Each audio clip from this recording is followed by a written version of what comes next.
asas untuk berenang. Yang pertama, teknik bubbling membantu perenang untuk bernafas dengan betul. Caranya mudah, iaitu menghembuskan nafas menggunakan hidung. Anda disarankan untuk menarik nafas masa di atas air dan masa di dalam air anda menghembuskan nafas anda menggunakan kedua-dua hidung anda.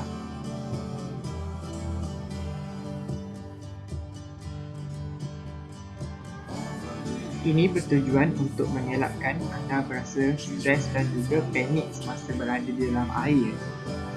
Cara bernafas yang kedua adalah dengan menghembuskan nafas menggunakan mulut. Menarik nafas menggunakan mulut semasa di atas air dan menghembuskan kesemuanya di dalam air. Kedua-dua cara bubbling ini boleh digunakan bergantung pada kesesuaian individu tersebut. Tapi disarankan menggunakan teknik yang pertama, iaitu menggunakan hidung. Ulang teknik ini selama 20 minit bagi mengurangkan rasa takut pada air ataupun lemas.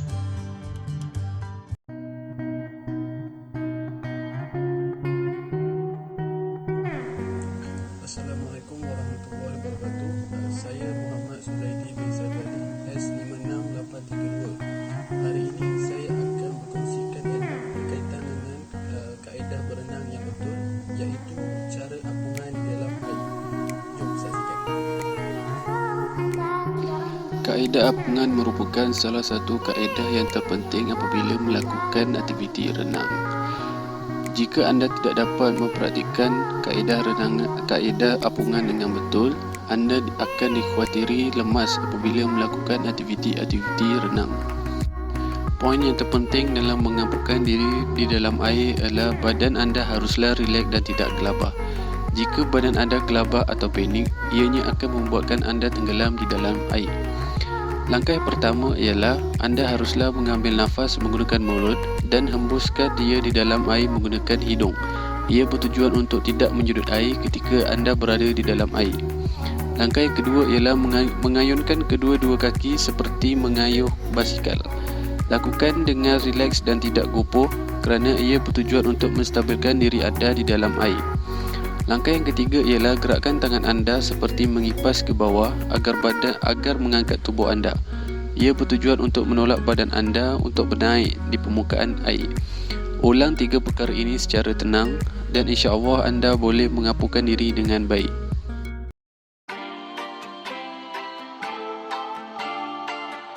Assalamualaikum warahmatullahi wabarakatuh. Nama saya Muhammad Rabbani bin Zamri dan nombor matrik saya S56983. Hari ini saya akan membentangkan tentang cara-cara macam mana kita nak meluncur dalam berenang. Nanti saya akan terangkan sedikit cara-cara. Cara terbaik adalah dengan menggunakan cara dayung dan menarik pelampung. Kombinasi ini akan merenggangkan lengan dan memberikan kekuatan kepada lengan sepanjang latihan meluncur. Seterusnya memulakan renangan pendek selama 25 saat atau 50 saat sehingga merasakan tekanan tangan ke dalam tangkapan sepanjang renggangan. Daripada merenggangkan tangan ke depan dan menahan atau meluncur, gunakan kelebaran dayung untuk merasakan tangan menekan ke bawah ketika mencapai ke depan. Pada awalnya, anda mungkin mengalami sesak pada strok anda. Sekiranya anda mengalaminya, anda perlu segera menarik daripada tekanan atau membiarkan lengan anda sedikit menekan semasa renggangan ini. Ini bukan penarikan balik, akan tetapi tekanan halus yang membuat anda masuk ke posisi yang lebih pantas. Dan kita perlu fokus kepada pergerakan berterusan dengan tangan kita. Okey, itu saja daripada saya. Terima kasih. Assalamualaikum warahmatullahi wabarakatuh. Saya Muhammad Hanif bin Ramli, nombor matrik S56755. Terlebih dahulu saya ingin mengucapkan ribuan terima kasih kepada doktor kerana memberi peluang kepada saya untuk membentangkan salah satu teknik yang ada dalam renang, iaitu teknik meluncur dengan menggerakkan kaki bebas. Teknik ini adalah salah satu teknik asas dalam berenang. Jom kita lihat dengan lebih jelas teknik renangan ini.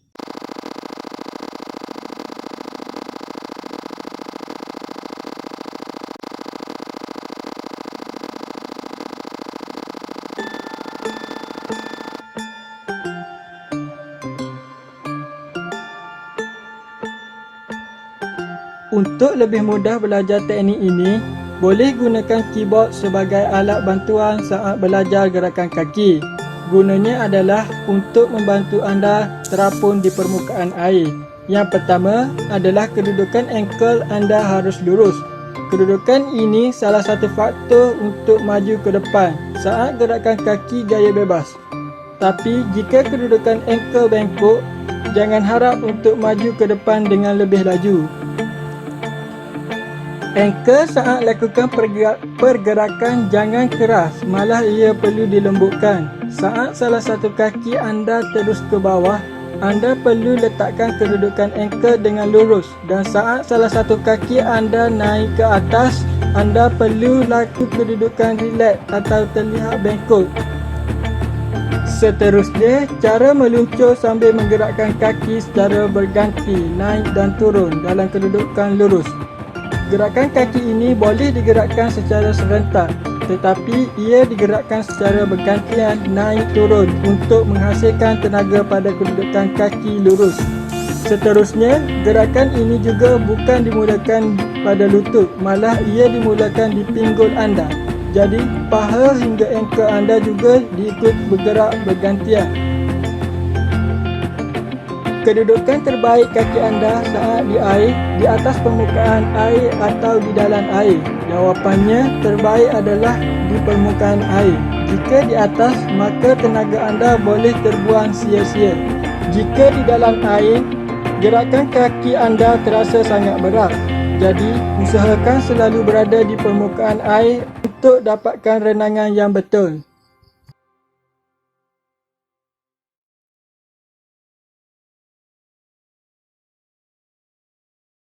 Dalam video ini, anda akan belajar cara pergerakan tangan yang betul. Terdapat 3 langkah yang patut diikuti. Yang pertama, yang kedua dan yang ketiga. First, start in position 11 on your stomach. With one of your arm, very softly angle the finger and forearm down slightly. Bring the hand back to position 11 and repeat. In order to propel yourself forward, push your arm to the water back, lower your body without membengkok lengan anda. You should start to feel the water resistance as soon as you begin this movement. Then bend your elbow to allow the hand to pass under your body along its axis. Last step is once your hand is out of the water, bring it forward. Keep your elbow pressed hard than your hand. Make sure your underarm is left out of the water during this motion. Assalamualaikum dan selamat sejahtera. Nama saya Muhammad Syazwami Adam, memegang kad metrik bernombor S56808. Untuk yang terakhir ialah full swimming. Ia adalah gabungan daripada teknik bubbling, floating, sliding with kicking dan juga arm movement. Luruskan tangan ke depan semasa berenang dan badan haruslah berada dalam keadaan lurus untuk mendapatkan keseimbangan ketika berenang. Kemudian gerakkan tangan dengan hayunan berganti-ganti untuk mendapatkan pergerakan. Kemudian gunakan sekali teknik hayuhan kaki. Pastikan kedudukan ankle kaki lurus semasa melakukan teknik ini bagi menggerakkan pergerakan renang anda lebih laju. Kaki diluruskan dengan membuat tendangan menggunakan otot paha bagi membantu pergerakan badan. Gunakan teknik yang sama berulang kali untuk memastikan anda mahir dalam berenang.